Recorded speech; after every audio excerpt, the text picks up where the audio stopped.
আপনারা রোগ জেনে তারপরে গাছে স্প্রে করবেন।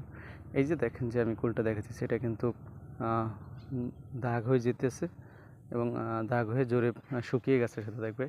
এটা কিন্তু আপনার ছত্রাকের অ্যাটাক, অ্যানথ্রাকনোস। এবং অ্যানথ্রাকনোস কিন্তু আলাদা, যেটা আমার গাছে এখন পর্যন্ত দেখতেছি না। এই যে গুটি শুকিয়ে গেছে, এই যে দেখেন, এই যে শুকিয়ে গেছে। এই শুকিয়ে যাওয়ার এক নম্বর কারণ হলো এটা কিন্তু ছত্রাকের অ্যাটাক। তো আপনারা এই গুটি যদি আপনাদের শুকিয়ে যায়, আপনারা কিন্তু ছত্রাকনাশক স্প্রে করবেন। যদি কম পাওয়াই ছত্রাকনাশকে কাজ না হয়, তাহলে আপনারা হাইপারের যে ছত্রাকনাশকগুলো আছে সেগুলো স্প্রে করবেন এবং ইনশাল্লাহ এগুলো ঠিক হয়ে যাবে।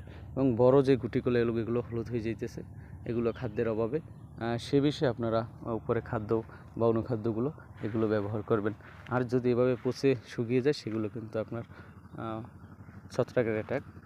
তো সে বিষয়ে আপনারা লক্ষ্য রেখে তারপর গাছকে স্প্রে করবেন এবং ইনশাল্লাহ আপনাদের গাছ দ্রুত স্বাভাবিক মোটে আসবে। এবং বলসুন্দরী গাছটা কিন্তু একটু ফল হলুদ হয় বেশি, তো এটা স্বাভাবিক, কিন্তু হলুদ হবেই। আপনার বাগানে অন্যান্য যে কুল আছে সেগুলোর দিক লক্ষ্য রেখে তারপর গাছকে স্প্রে করে দেবেন, তাহলে আপনার গাছ ঠিক হয়ে যাবে।